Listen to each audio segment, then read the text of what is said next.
terrible night out. It looks like it's going to rain any minute. I don't think you're worried about whether it's going to rain or not.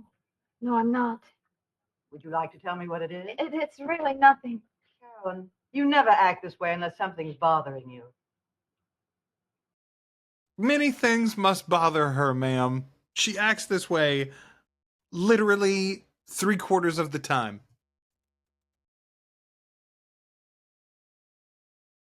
Hello, I am Joel Sharpton, one half of the Articulate Coven, and you are watching my watch of the original supernatural soap opera, Dark Shadows.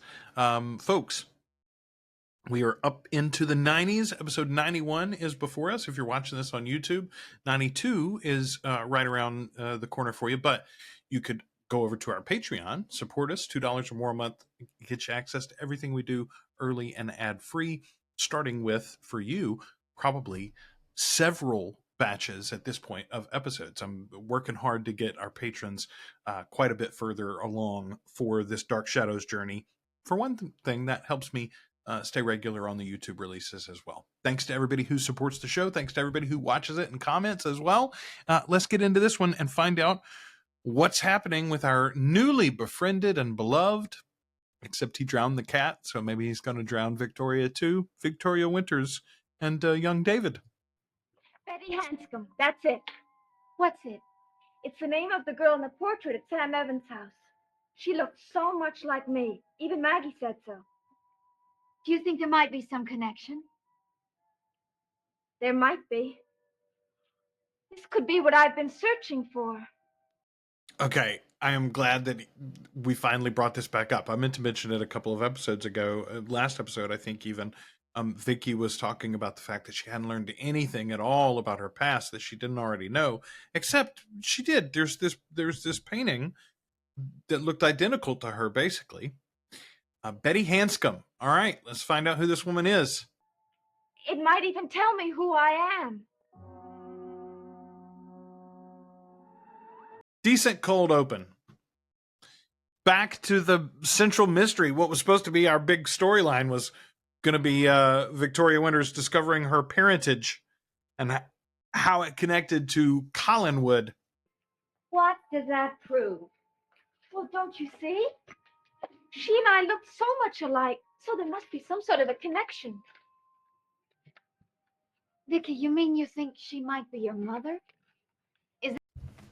I mean, yes, obviously. Maybe a sister, maybe an aunt. There's a possibility that I have or have had some family here in Collinsport. Wouldn't that be wonderful? Yes, it would. Why don't you ask my mother? No. Whenever I ask her anything about my past, she becomes evasive. Why? I don't know. Not just evasive. Several times she's become threatening. Like, no. But promise me that you won't say anything about this Betty Hanscom or anything. I promise. But I still think you ought to ask Mother. Ask me what? Oh, speak of the devil. And I've got some shopping that I'd like to do, too. Where will you go?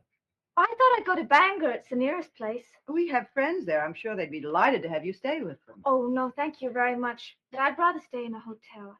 Listen, if I was Victoria Winters, even if I wasn't looking to do some digging into my past here, I would also not want to stay with the Collins' friends. I would want to stay alone. Thank you very much, actually. Let me forget about the fact that I was locked in a dungeon.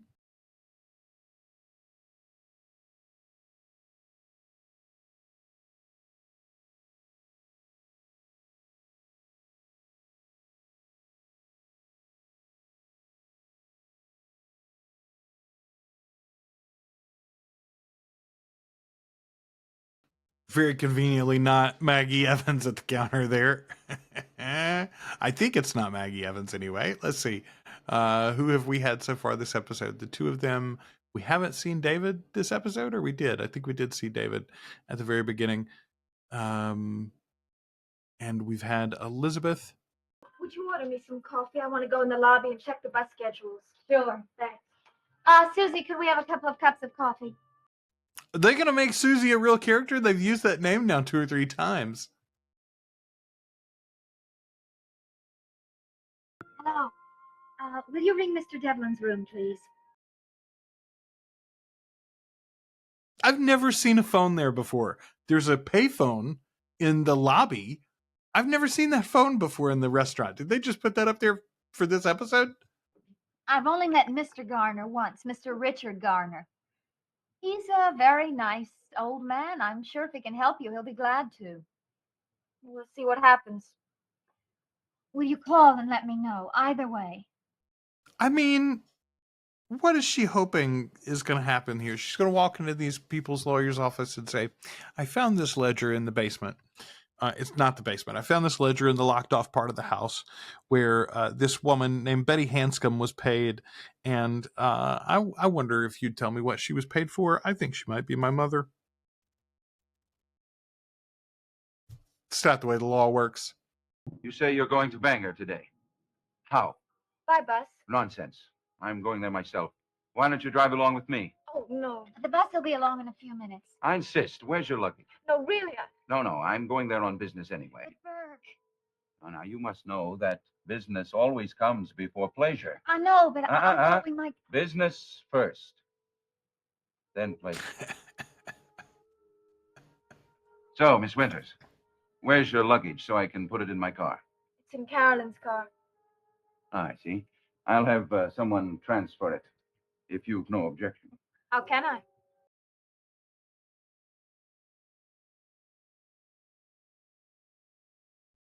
Hoisted by your own petard there, Carolyn, huh? Well, Vicky, I certainly never thought you'd do a thing like that to me. Like what? Well, you must have known that I expected to see Burke this evening. I didn't know you had a date. I didn't have. I just hoped... Now you've spoiled the whole thing. Never mind. Go on to Bangor with him. Carolyn, stop it! I don't want your sympathy. Just do whatever you want to do. Carolyn's the worst. The brat worst. Oh my God. Okay. I'm trying to think. We've done a car scene once before, at least, but very rare. I like this. Although that's a heavy car ride, apparently. So what's all this about Bill Malloy's ghost? I'd rather not talk about it. Why not? Well, some things are difficult to explain, but it doesn't mean that you can't explain them. I know I saw Bill Malloy. Good, because he wants to hear about it. It's the reason he drove you to Bangor. Business. Well, at least, oh God, I started to say they weren't giving us a different TikTok. It's a totally different TikTok and chime. Excellent work. Bad pianos as well. Not that bad. It's a terrible night out. It looks like it's going to rain any minute. I don't think you're worried about whether it's going to rain or not. No, I'm not. Would you like to tell me what it is? It's really nothing. Carolyn, you never act this way unless something's bothering you. Many things must bother her, ma'am. She acts this way literally 3/4 of the time. I thought she was part of us, like almost one of the family. Well, I still think so. Well, I don't. Isn't this rather a sudden reversal on your part? I guess it is. But when you find out something more about a person, you have a right to change your mind. You mean that you learned something about Vicky that made you change your mind? Yes. Well, if it's something that concerns the family, Carolyn, I think you ought to tell me. Do I have to give a reason for the way I feel? Yes, I think you should. Have you a valid reason for your sudden about-face and deciding you don't want Vicky to stay at Collinwood? No, she does not. It's so silly and childish and girlish and like ridiculous. Carolyn Vicky didn't chase Burke. Like, Burke literally badgered her into saying, yes, I'll ride with you to Bangor, and one assumes save myself the money of the bus ticket. Oh, goodness gracious. I just told you I have. As valid a reason as David had for deciding exactly the opposite? To me, it is. I tried to question David, and he was evasive. Are you going to be the same way?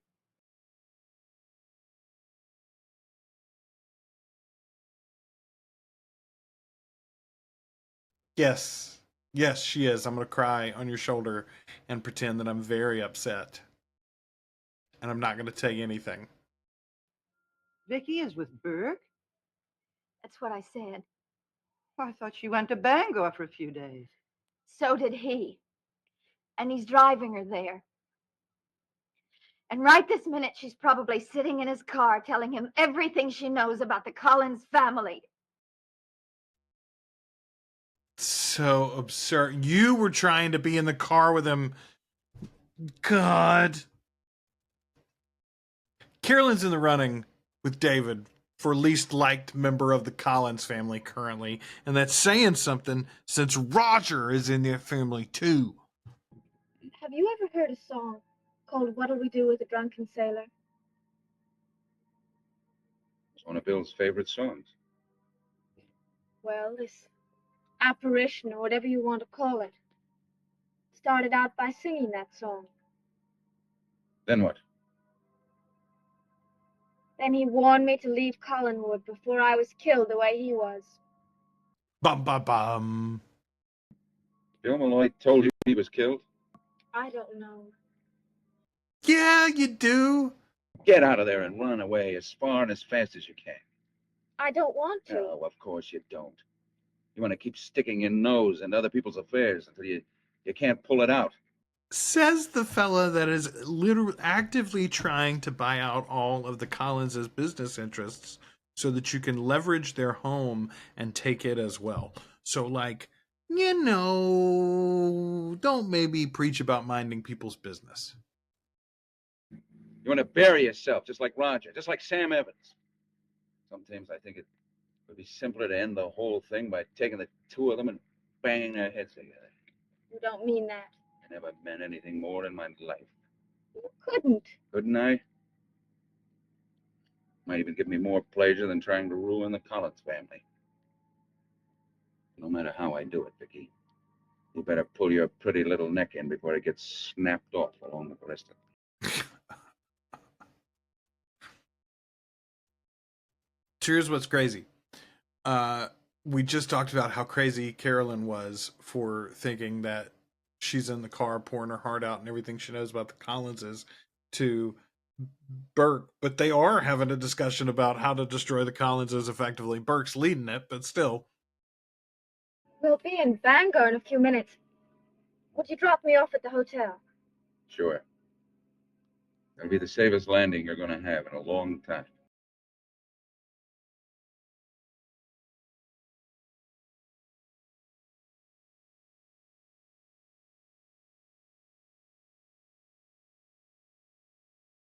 All right, decent episode. Not nearly as good as 90. 92, what you going to give us? Come on, bring it now. Thanks everybody for watching these. Stay tuned for episode 92. And if you are a YouTube watcher, then don't forget, you can always get ahead by joining our Patreon, articulatecoven.com/join. $2 more a month gets you access to everything we do early and ad-free. I'll be back soon with episode 92.